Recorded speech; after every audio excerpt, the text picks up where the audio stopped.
Estábamos conversando, cuando la interferencia se nos provoca, uno tiene la tendencia a pensar de que la interferencia nos puede ayudar o nos puede destrozar. La verdad o una o la otra.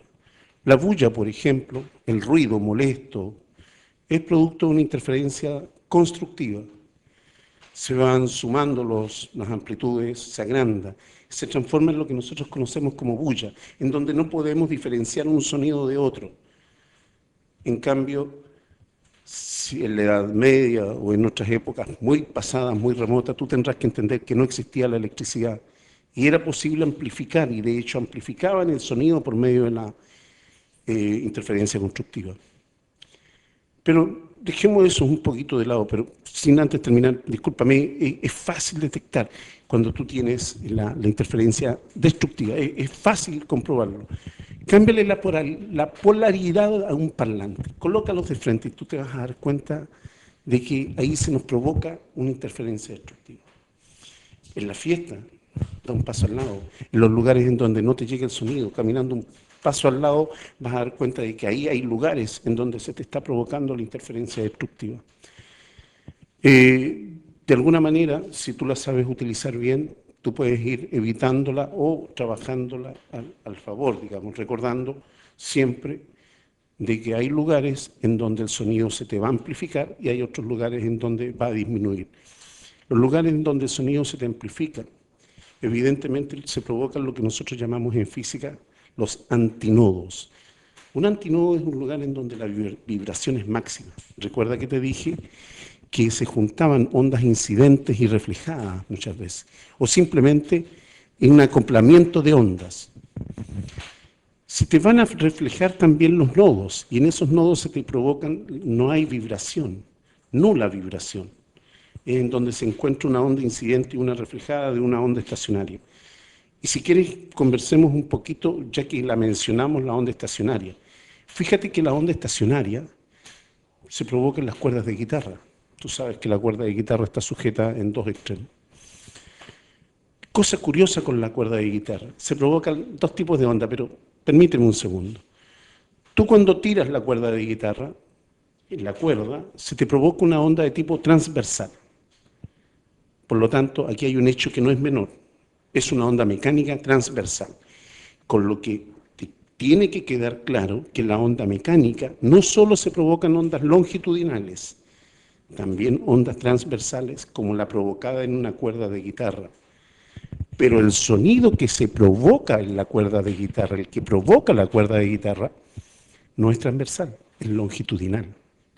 Entonces ahí tienes un caso típico de una onda mecánica que no es longitudinal, sino que es transversal, el movimiento de la cuerda de guitarra.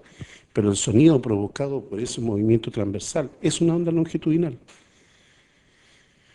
En el verano muchas veces, cuando vamos a la playa, a veces nos sorprende una ola de mar, pero la ola es un caso curioso, fíjate.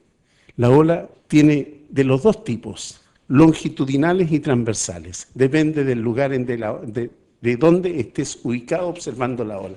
Si eres parte de la ola, estás siendo víctima de una onda longitudinal. Y si estás gozando mirando las olas desde la orilla de la playa, verás simplemente una onda transversal. Lo que siempre tienes que tener claro cuando se habla de onda, recuérdalo siempre, que la onda solo transporta energía, nunca te va a transportar nada más que energía. Por lo tanto, si tú eso lo tienes presente, te va a ayudar para ir entendiendo los distintos procesos que se van a ir ocurriendo.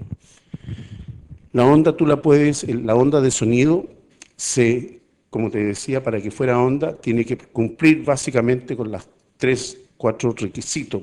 Se refleja, se refracta, se difracta. El sonido también, al difractarse, tú lo puedes detectar fácilmente y lo puedes hacer en tu casa. Tú puedes escuchar el sonido que ingresa desde fuera de tu habitación, en otros lugares de la casa. Pero hay una cualidad que cuando tú hablas de sonido tienes que tener presente y nunca confundir. En primer lugar, que es el timbre. El timbre es la huella digital que tiene el sonido, es lo que te va a marcar la diferencia. Te pongo un caso. Cuando estás en tu casa y escuchas a tu mamá a la distancia, entre cientos de personas, sabes que es tu madre, o es tu hermano, o es tu profesor. Lo diferencias. Los sonidos son muy difíciles, en realidad cuesta muchísimo poder imitarlos. Puedes imitar la tonalidad, sí es factible, pero el timbre no lo vas a poder suplantar. Ahora tienes el otro tema. Fíjate que, y recién lo mencionamos, el tono se relaciona con la frecuencia. Las damas, por ejemplo, emiten un sonido agudo que tiene una frecuencia muy alta. En cambio, los varones emitimos un sonido más grave, por lo tanto, es una frecuencia más baja. Que te quede claro que el tono o la altura, que también, como también algunos lo llaman, se relaciona con la frecuencia. Y la intensidad claramente se relaciona con la amplitud. Aunque tienes que tener claro, por favor, te hago la salvedad. Hay ecuaciones en donde tú mides la intensidad y efectivamente se relaciona la frecuencia, tiene cierta relación también en la intensidad del sonido. ¿De acuerdo? En algún minuto te voy a señalar. Ahora, acá cuando tú también estás estudiando el sonido, otra cualidad que tiene el sonido, además de difractarse, que es la cualidad de sortear las dificultades que tienen las ondas, seguramente ya las has estudiado, se refleja provocando otro fenómeno que tú tienes que haberlo escuchado alguna vez, o tienes que haber jugado con él, que es el eco.